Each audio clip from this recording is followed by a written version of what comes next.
नमस्कार दोस्तों, मैं हूं अरविंद शर्मा। आज हम छात्र राजनीति की सबसे बड़ी खबर जो सीकर से है उस पर चर्चा करेंगे। खबर यह है कि अखंड एबीवीपी जो छात्र संगठन है उसका एबीवीपी संगठन में विलय हो चुका है। इस विलय के पीछे एबीवीपी संघ और भाजपा के बड़े नेता ने अहम भूमिका निभाई है। ये जो कवायद की गई, ये कवायद सिर्फ एक दिन में होने वाली कवायद नहीं है। इसके जो स्क्रिप्ट है वो पिछले 3-4 महीने से अंदरूनी तौर पर लिखी जा रही थी। इसमें एबीवीपी और अखंड के जो पदाधिकारी हैं उनके बीच कई बार बैठकें भी हुई हैं। इन बैठकों में हालांकि निष्कर्ष जो था वो पूरी तरीके से निकल कर नहीं आ पा रहा था। इसके पीछे जो बड़ी वजह थी कि वो ये थी कि अखंड एबीवीपी के जो कार्यकर्ता हैं वो पद चाह रहे थे, एबीवीपी इसके लिए तैयार नहीं थी।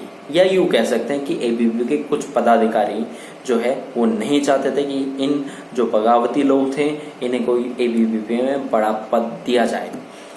अब जो स्क्रिप्ट की जो कहानी की जो शुरुआत हुई, वो कहानी की शुरुआत होती है 9 जून को।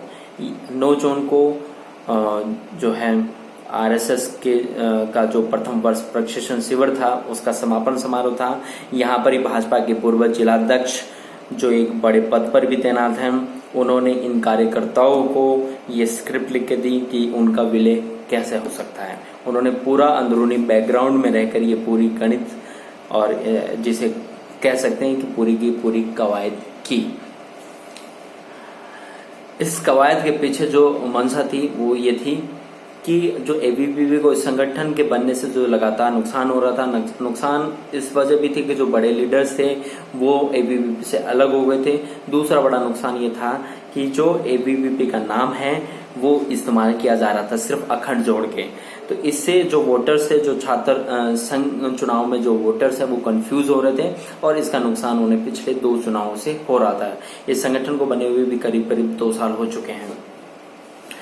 बाद में जो संघ की सहमति, संघ के बाद जो प्रशिक्षण शिविर के अधिवेशन के जो अंतिम समापन समारोह था उस दिन बीजेपी के एक नेता के कहने पर ये पदाधिकारी गए और उन्होंने अपना प्रस्ताव रखा। प्रस्ताव को संघ के बड़े पदाधिकारियों ने स्वीकार कर लिया और गेंद जो है एबीवीपी के बड़े पदाधिकारियों के पाले में डाल दी। एबीवीपी के बड़े पदाधिकारियों से मीटिंग दोनों संगठनों की हुई। उसमें ये तय किया गया कि फिलहाल इन्हें कोई पद नहीं दिया जाएगा। इस पर सहमति भी करीब करीब बन गई। छात्र संघ चुनाव के बाद इन्हें संभवतः कोई न कोई पद एबीवीपी या भाजपा के विभिन्न संगठनों में दिया जा सकता है।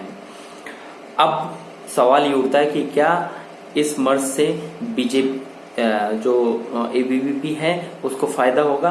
बिल्कुल फायदा होगा। हालांकि जो विधानसभा चुनाव भी होने वाले हैं उससे जो बीजेपी सरकार के खिलाफ जो विरोध उठ रहा है उसका जो नुकसान भी एबीवीपी को हो सकता है। लेकिन दावा ये किया जा रहा है कि सारे के सारे जो 5 कॉलेज हैं उनमें एबीवीपी जीत के आएगी और एसएफआई को हराएगी। एसएफआई को ही हराने का बड़ा मकसद लेकर फिलहाल एबीवीपी चल रही है। ये तो अगस्त महीने में पता चलेगा कि होने वाला क्या है।